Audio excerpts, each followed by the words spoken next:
for another story. And next up, we have Mitch. Mitch, are you ready? I am ready. Am I live? Oh, I'm so glad. It's your turn. All right. Welcome to your living room. My bedroom. I'm actually inviting you all into my bedroom tonight. Speaking of naive. So, I have thought about this story, and I couldn't figure out a time when I was ever not, well, never mind, I'm just kidding. I had a best friend, as we all do. I met my best friend in sixth grade. We shared a table because they ran out of lockers, so we shared a table to put our stuff on throughout the school day in our homeroom teacher's classroom. And throughout the years, we just became really good friends. And so now, 6 years later, we were seniors in high school, and we're walking to my house across the band practice field.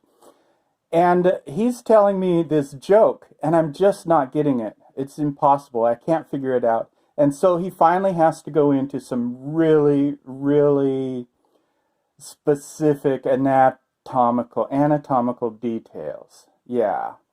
And I finally get it, and I laugh like he thought I would at the beginning. And I go, oh my gosh, I'm so sorry. I thought, I guess I must be naive. And he said, no, you're not naive, Mitch. You're just dense. And so, yeah. Anyway, we graduated, and we both went to different colleges, and paths kind of went separate ways for a while. And I ended up here in Olympia, and got graduated from Evergreen, and I got married. And then at one point in our life, a friend of a friend was almost going to become homeless. And so they reached out to pretty much everyone, and we decided, well, we've got room, you can come and stay with us for a little bit. And it was okay at the beginning, things were going okay, but eventually it just got to be too much drama, too much stress, and he stayed longer than we expected, And so we eventually just had to say, you know what, you got to find something else and move on. So he did eventually, and we were happy about that. And then a month or two later, I got a call from him. And he says, I'm stuck again. I can't find a place. And is there any way? And I said, well, I've already promised my wife that no, we wouldn't do that again. But he was really persistent, really sincere about, being stuck and just needing one night. And I said, well, all right, I can go, and we can just spend the night in my car somewhere. That'll keep my promise to my wife, and I can help you out. And so we did that, and in the morning, I woke up and ran inside and found a restroom, and when I came back out, I was really excited because he was excited. He had figured out a plan. He knew exactly what he was going to do. I was so thankful because, goodness gracious, I didn't want to spend 2 nights in the car with this guy, even though he was a nice guy, or I thought. Well, we'll see.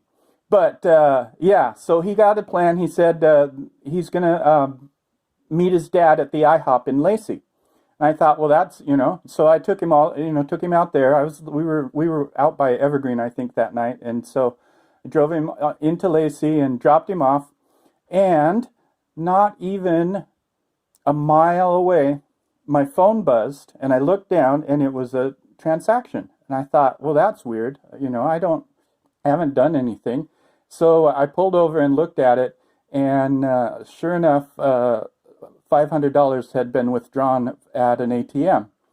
So I looked, and my debit card was gone, and I tried to figure out where that transaction was, and sure enough, a kitty corner from the IHOP in Lacey is a credit union with an ATM.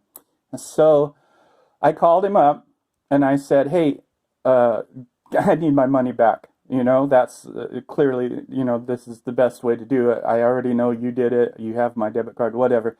And he said basically no. And I was like, well, then I'm going to have to call the police. And he's like, no. Okay. He goes, I'm already at work. I need to run to the, he goes, can I meet you tomorrow? And so he gave me a place to meet, and I said, sure, let's meet there. And of course, well, maybe by now you all know, but he didn't show up. And so I did the same thing again. I called him up and I said, "Hey, what happened?" Um, and he said, "Oh, I'm sorry, I slept in and then I had to go straight to work." I was like, "Oh my gosh, all right, well, and so he gave me another time and another date. And then the friend, the mutual friend that we knew each other through, let me know that that day, that evening, he had seen this guy at the mall on a spending spree. And so I didn't even bother going to the place. I didn't end up calling the police either. I just kind of, I don't know. I don't know what happened, but yeah, every time I called him, there were excuses, and he has paid back some of the money over the years. But I'm thinking Ken is right. I'm thinking that I'm not naive. I'm pretty dense. So that's my story.